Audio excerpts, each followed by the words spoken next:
देखो बेटा, good morning to all of you. आज हम क्या करेंगे, जहाँ तक हमने पढ़ा है उससे आगे angle of intersection of two curve, इसी पार्ट को पढ़ रहे थे हम कि दो कर्व का एंगल ऑफ इंटरसेक्शन क्या होता है। ठीक है, इसी चीज़ को हम आगे बढ़ाते हैं। देखिए, ये मान लीजिए आपके पास फर्स्ट कर्व है, ये सेकंड कर्व है। ठीक है, तो दो कर्व का एंगल ऑफ इंटरसेक्शन कैसे डिफाइन किया गया है? Angle of intersection of two curve angle of intersection of two curves at point P is defined as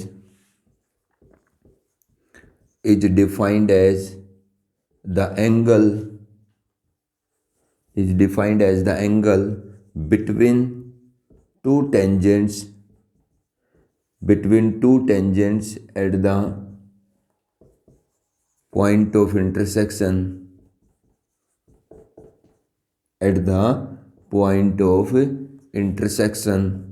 of two curve।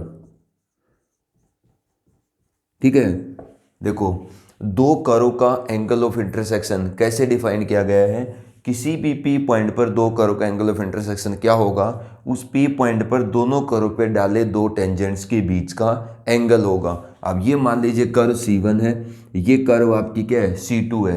तो इस पी पॉइंट पर दोनों कर्व का एंगल ऑफ इंटरसेक्शन क्या आएगा? इस पी पॉइंट पर आप फर्स्ट कर्व पे टेंजेंट डालिए और इसी पी पॉइंट पर आप सेकंड कर्व पे भी टेंजेंट डालिए।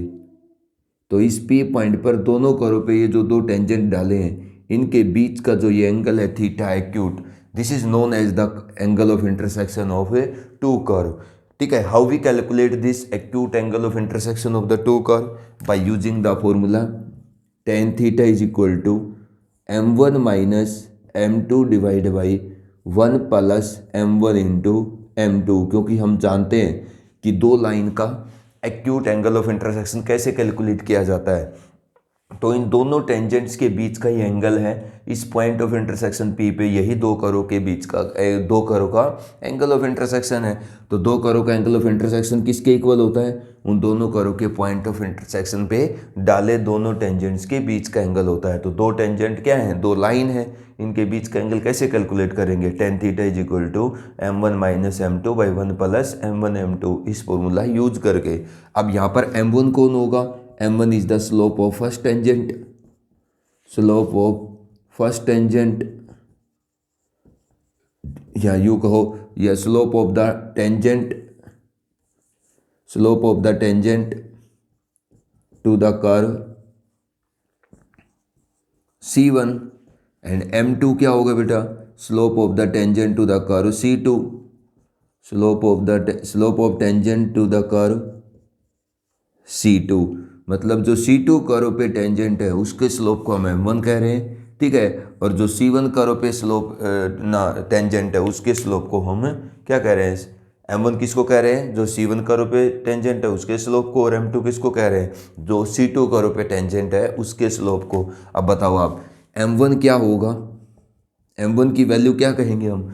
अगर C1 कर्व पे डाले टेंजेंट का स्लोप है तो m1 कौन होगा? Derivative of dy by d x of C1, किस पॉइंट पर? Eight the point P। And m2 कौन होगा? Derivative of dy by d x of the curve C2। ठीक है ना, from eight the point P। तो ये आपके पास m1 और m2 की वैल्यू हो जाएंगी। तो इस तरीके से हम क्या करते हैं? दो कर्व का एंगल ऑफ इंटरसेक्शन कैलकुलेट करते हैं। अब देखो, अगर हम उस फॉर्मूले के अंदर इसको रखते हैं तो tan theta is equal to modulus of क्या आएगा? dy by d x of the curve C1 at the point P। ठीक है ना, minus dy by d x of the curve C2 at the point P। ठीक है ना, divide by 1 plus dy by d x of the curve C1 at the point P into dy by d x of the curve C2 at the point P। अब ये हमारे पास दो curve का angle of intersection calculate करने का formula है। इसकी मदद से हम दो कर्व का एंगल ऑफ इंटरसेक्शन कैलकुलेट करेंगे। अब देखो, यहां से आपने दो कंडीशन कैलकुलेट करनी है। इफ द बोथ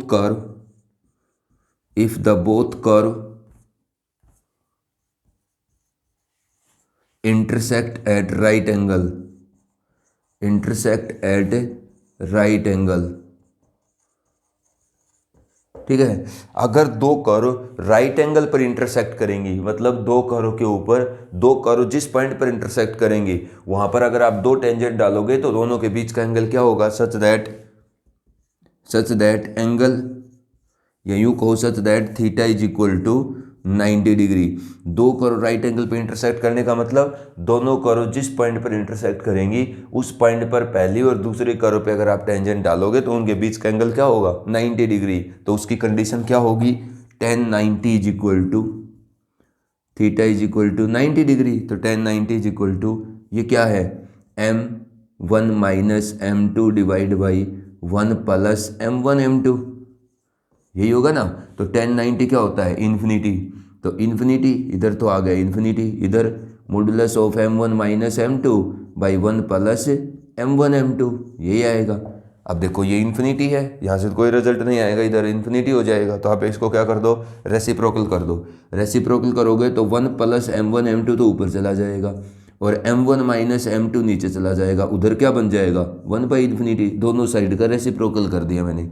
अब ये पार्ट तो चला जाएगा उधर, क्योंकि 1 बाई इन्फिनिटी कितना है, 0। तो इससे मल्टीप्लाई होगा तो m1 इंटू m2 की प्रोडक्ट कितनी आएगी, -1, ठीक है। अगर दो कर्व राइट एंगल पर इंटरसेक्ट करेंगी, या यूं कहो कि दो कर्व ऑर्थोगोनल होंगी, मतलब दोनों कर्व के पॉइंट ऑफ इंटरसेक्शन पे जो दो टेंजेंट डाले जाएंगे उनके बीच का एंगल 90 होगा, तो दोनों टेंजेंट की स्लोप की प्रोडक्ट -1 आएगी। तो ये आपने कंडीशन ध्यान रखनी है कि दो कर्व अगर राइट एंगल पे इंटरसेक्ट करती हैं, ठीक है, दो कर्व ऑर्थोगोनल होती है, मतलब दोनों कर्व के उस पॉइंट ऑफ इंटरसेक्शन पे डाले दोनों टेंजेंट के बीच का एंगल 90 डिग्री होता है, ठीक है। तो फिर उन दोनों कर्व के दोनों टेंजेंट के स्लोप की प्रोडक्ट -1 होगी। तो ये हमारी फर्स्ट कंडीशन है कि अगर वो यूँ कहता है कि दो कर्व ऑर्थोगोनल है, इसका मतलब दोनों टेंजेंट के स्लोप की प्रोडक्ट -1 है, जो कहाँ डाले जाएंगे, दोनों कर्व के पॉइंट ऑफ इंटरसेक्शन पे। तो ये फर्स्ट कंडीशन है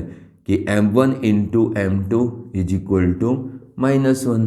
तो इसका मतलब है dy by dx of the curve C1 and dy by dx of the curve C2 at the point of intersection P must be equal to -1. This is the condition of orthogonality of the two curve. ठीक है, orthogonal कहिए चाहिए right angle पर intersect करना कहिए। दूसरी बात, if two curves touch each other,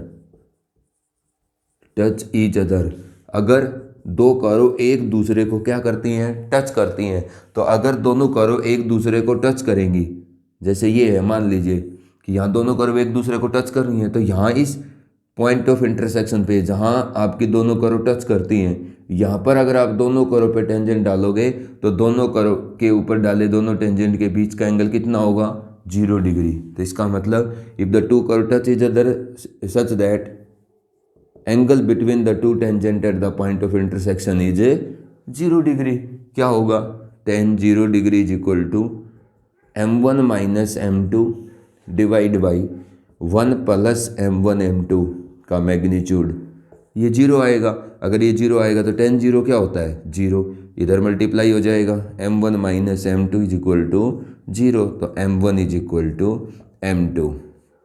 इसका मतलब दोनों कर्व के टेंजेंट के स्लोप बराबर होंगे dy by dx of the curve C1 is equal to dy by dx of the curve C2 at the point of intersection P।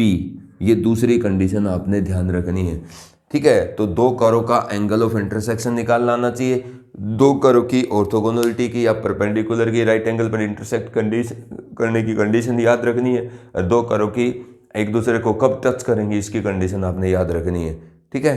तो दो curve का एंगल ऑफ इंटरसेक्शन निकालने के लिए आपको tan थीटा का फॉर्मूला लगाना है, लेकिन दो कर्व का एंगल ऑफ इंटरसेक्शन निकालने के लिए आपको उन दोनों कर्व का पॉइंट ऑफ इंटरसेक्शन निकालना होगा, ठीक है। वो अगर दो कर्व दो पॉइंट पे इंटरसेक्ट करती हैं तो दो एंगल ऑफ इंटरसेक्शन आएंगे, ठीक है। Corresponding to each point of intersection of the two curve there is a one angle of intersection of the two curve, ठीक है। दूसरी बात, दो कर्व अगर राइट एंगल पर इंटरसेक्ट करेंगी तो दोनों कर्व के पॉइंट ऑफ इंटरसेक्शन पे जो दो टेंजेंट डाले जाएंगे उन दोनों के स्लोप की प्रोडक्ट -1 होनी चाहिए। दो कर्व एक दूसरे को टच करेंगी, अगर उन दोनों कर्व के पॉइंट ऑफ इंटरसेक्शन पे डाले दोनों टेंजेंट के बीच का एंगल 0 डिग्री, मतलब दोनों टेंजेंट के स्लोप क्या होते हैं, इक्वल होते हैं। लेकिन एक बात ध्यान रखना है, अगर दो कर्व 3 पॉइंट पर इंटरसेक्ट करती हैं तो तीनों पॉइंट के कोरस्पोंडिंग अगर m1 m2 -1 नहीं हुआ, ठीक है ना, मतलब तीनों पॉइंट पर,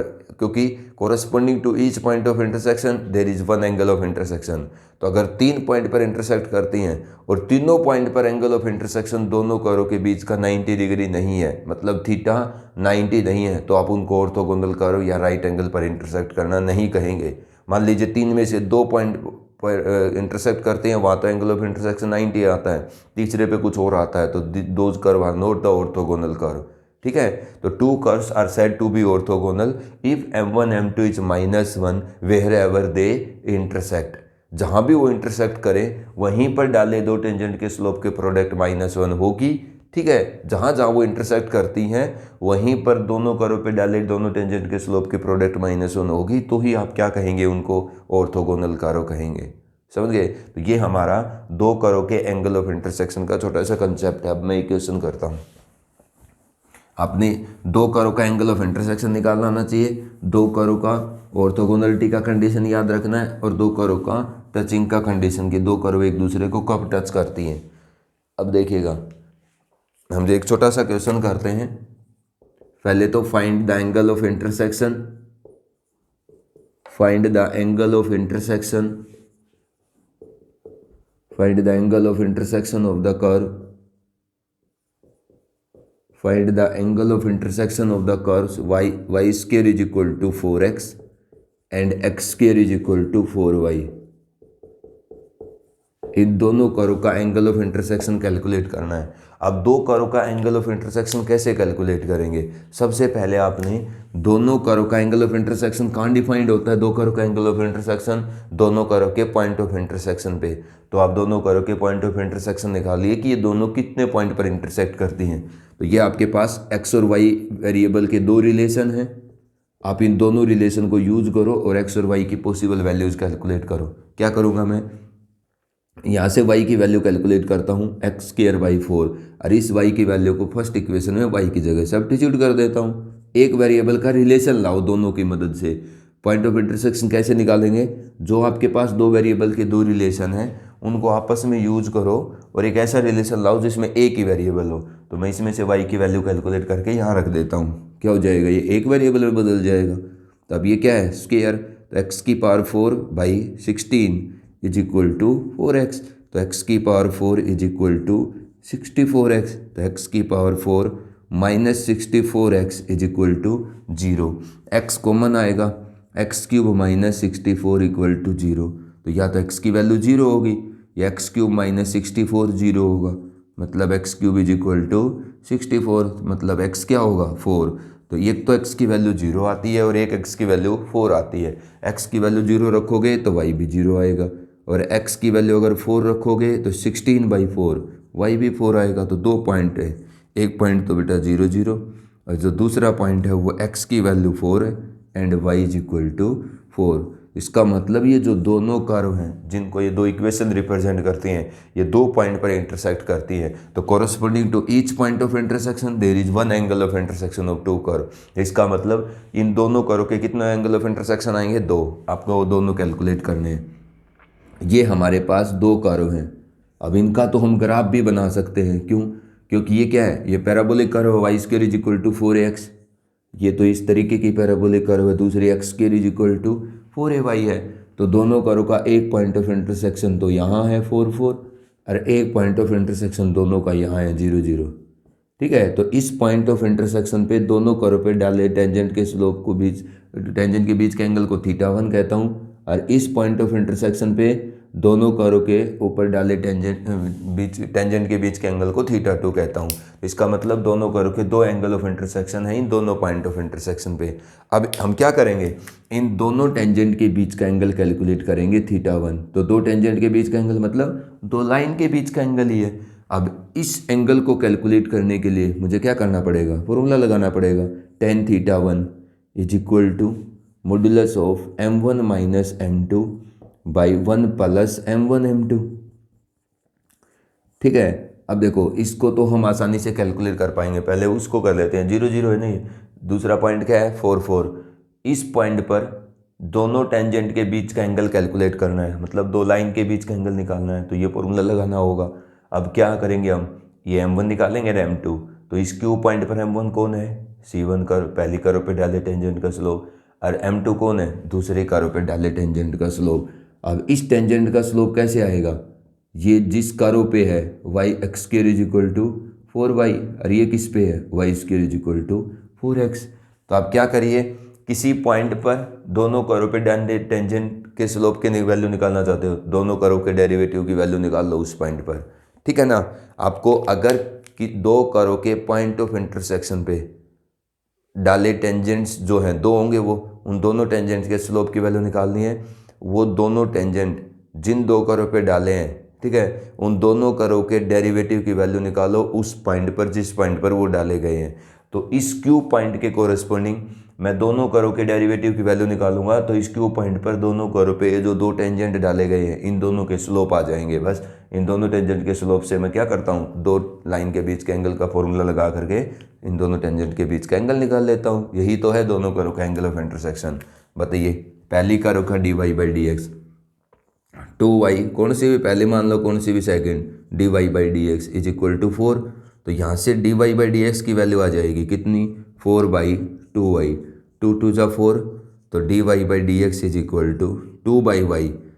ये नहीं है टेंजेंट का स्लोप, ये किसी भी कर्व के डेरिवेटिव की वैल्यू उस पॉइंट पर जिस पॉइंट पर वो टेंजेंट जिस पॉइंट पर टेंजेंट डाले गए हैं 4 4 पर, तो 4 4 पॉइंट के ऊपर आप dy बाई डी एक्स की वैल्यू निकालो, 2 बाई 4, 2 1 जा 2, 2 2 जा 4, तो कितना आ गया 1 बाई 2। दूसरी कर्व के dy बाई डी एक्स की वैल्यू कैलकुलेट करो। दूसरी कर्व का क्या आएगा, एक्स स्क्वायर का डेरिवेटिव 2x, 4y का कितना आएगा dy बाई डी एक्स, तो 2 2 जा 4, तो इसका मतलब dy बाई डी एक्स आएगा कितना x बाई 2। अब इसकी वैल्यू निकालिए क्यू पॉइंट पर, क्यू पॉइंट कौन है 4 4, तो कितने आ जाएगी 4 बाई 2, 2 2 जा 4, तो इसका मतलब इस पॉइंट पर इसकी वैल्यू कितनी आएगी 2, इसकी कितना रही है 1 बाई 2। अब ये क्या है, ये आपका m1 है, किसी को भी कह लो आप, और ये दूसरी कर्व का डेरिवेटिव की वैल्यू इसी क्यू पॉइंट पर क्या है m2 है। ठीक है, आप दोनों कर्व के डेरिवेटिव की वैल्यू निकालिए उस पॉइंट ऑफ इंटरसेक्शन के कोरस्पॉन्डिंग, उनको m1 और m2 कह लीजिए। अब आप टेन थीटा फॉर्मूला लगा दीजिए, कौन सा निकाल रहे हैं आप, θ2, तो tan θ2 is equal to m1 minus m2, किसी को m1 कहिए किसी को m2, 1 by 2 minus 2 by 1 plus m1 m2, 1 by 2 into 2, tan θ2 is equal to कितना हो जाएगा 2 2 जा 4, माइनस का 3, क्योंकि -4 + 1 तो -3 बाई 2 डिवाइड बाई 2, तो ये कितना हो जाएगा tan θ2 is equal to minus का 3 बाई 4। तो यहाँ से आपके पास टेन θ2 आएगा, मैग्नीट्यूड का क्या मतलब पॉजिटिव 3 बाई 4, तो θ2 is equal to tan inverse 3 by 4। This is the acute angle of intersection of this two curve at the point of intersection Q। अगर आपको P पॉइंट पर निकालना है तो P पॉइंट पर दोनों कर्व के डेरिवेटिव की वैल्यू निकालो। अब दूसरी बार क्या करो, ये जो dy बाई डी एक्स है फर्स्ट कर्व का, इसकी वैल्यू कैलकुलेट करिए किस पॉइंट पर, Q के P पॉइंट के कोरस्पॉन्डिंग।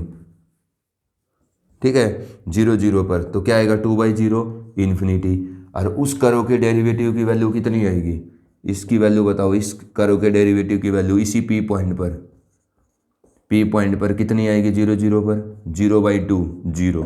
इसका मतलब देखो, अब आपको कैलकुलेट करने की जरूरत भी नहीं है, अगर फॉर्मूला लगाते हो तो फॉर्मूला लगा दो, tan θ1 is equal to m1 minus m2, पहले टेंजेंट P पॉइंट पर जो पहला टेंजेंट है उसको उसका स्लोप कौन बताएगा, P पॉइंट पर जो आपकी पहले डेरिवेटिव की वैल्यू है कितनी इन्फिनिटी, m1 माइनस m2 कितना है 0, 1 plus m1 m2, 0 into infinity 0 हो जाएगा, ये कितना होगा इन्फिनिटी होगा। तो tan θ1 is equal to infinity, तो टेन θ1 कितना आएगा इन्फिनिटी 10 पाई बाई 2, तो θ1 is equal to pi by 2। This is the process to calculate the angle of intersection of two curve, कि दो कर्व का एंगल ऑफ इंटरसेक्शन कैसे calculate किया जाता है। तो आपने कुछ नहीं करना, दोनों कर्व के पॉइंट ऑफ इंटरसेक्शन निकालने हैं। Corresponding to each point of intersection there is one angle of intersection. पहले पॉइंट ऑफ इंटरसेक्शन पे दोनों कर्व पे दो टेंजेंट डालिए, उन दोनों टेंजेंट के स्लोप निकालिए और उसके बाद फॉर्मूला लगा दीजिए। ठीक है, तो ये हमारा प्रोसेस है दो कर्व का एंगल ऑफ इंटरसेक्शन कैलकुलेट करने का। उसके बाद नेक्स्ट वीडियो के अंदर हम इसकी कुछ क्वेश्चन और करेंगे।